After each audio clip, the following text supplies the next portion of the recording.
का बडा साबून छोटा मोठा साबून, त्यामुळे बऱ्याच लोकांना तो घरोघरी माणसं खूप.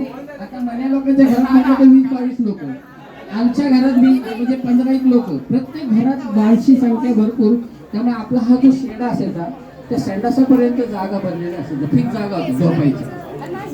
हा, आणि मे महिन्यातली जी रात्र असायची ती आमच्या तरुण पोरांसाठी तर एक पर्वणी होती.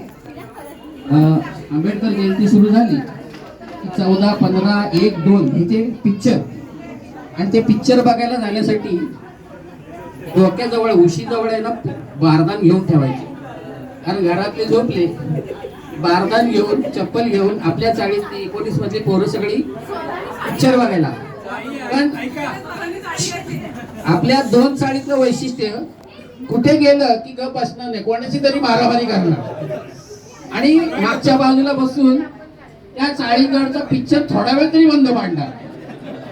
अशी आपल्याच म्हणजे चाळीचं वैशिष्ट्य होतं. आणि 2 चाळीच्या मध्ये आपल्या इथं दरवर्षी शिवजयंतीला थिएटरला लागलेला पिक्चर आपल्या चाळीजवळ दाखवला जायचा. आणि त्यावेळेस इष्टमन कलर हा जो शब्द होता हा आपल्या सगळ्यांसाठी नवीन होता. कारण सगळ्यांकडे ब्लॅक अँड व्हाईट टीव्ही, मला वाटतं घोसाळकरांकडे आणि भाऊकडे यांच्याकडे टीव्ही. तेव्हा टीव्ही शनिवार रविवारचे चित्रपट, पण ते चित्रपट बघायला सुद्धा आहे ना टेबलवर बाहेरचा स्टूल घेऊन त्या स्टूलवरनं बघत असायचे. आणि नायकांकडे टीव्ही बघायला गेला की नाईक काय म्हणायचे, भिंतीला चिटकायचं नाही, आणि भिंतीला चिटकला की त्यांच्या भिंतीचा कलर जायचा. त्यामुळे ना पूर्ण पाटण अशी ताट ठेवून तो 3 तासाचा पिक्चर नायकांच्या घरी बघितला जायचा. आणि माझ्या वडिलांना मॅचची आवड, मामांना सुद्धा मॅचची आवड. तेव्हा मॅच बघण्यासाठी आम्ही 21 मध्ये सुद्धा जायचो. 21 मध्ये तळाला एक खोली होती, पहिली खोली. मला वाटतं त्या माझं त्यांचं नाव नाही आठवत, पण त्यांच्या दारात उभं राहून मॅच बघायचो.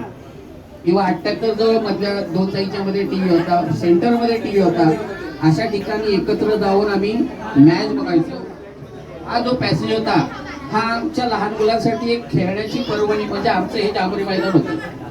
आमचा मनोहर पंत रबरी बॉल घेऊन यायचा आणि या दगडी ह्याच्यावर तो बॉल चांगला स्पिन व्हायचा. माझा बॉल बघा किती ऑब्रेक होतो, लेब्रेक होतो. आम्ही तो मन्या मॅचला बॉलिंग करायची आणि नेमका मन्याचा बॉल मॅचला वाईट जायचा. पण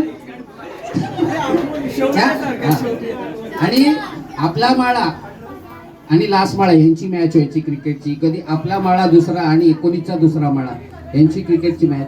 आणि पैसे किती काढायचं, 8-8 मानसी 8-8 काढून मॅच जिंकले की 2 गोळे भैयाकडे गोळा मिळायचा. आणि जर मॅच हारलं की जे गोळे खाणार आहेत त्यांच्या तोंडाकडे बघायचं आणि घरी यायचं. मग परत पैसे मागायचे आणि परत ते पैसे कव्हर करण्यासाठी दुसऱ्या टीम बरोबर मॅच खेळायची.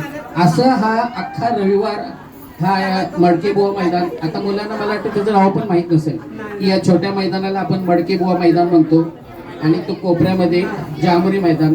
जांभरी मैदानात अंबादेवीच्या मंदिराजवळ लहानपणी मी, मन्या, मंगेश, रवी, रामाने इतके गणपतीचे मंदिरं बनवलेली त्या काळात.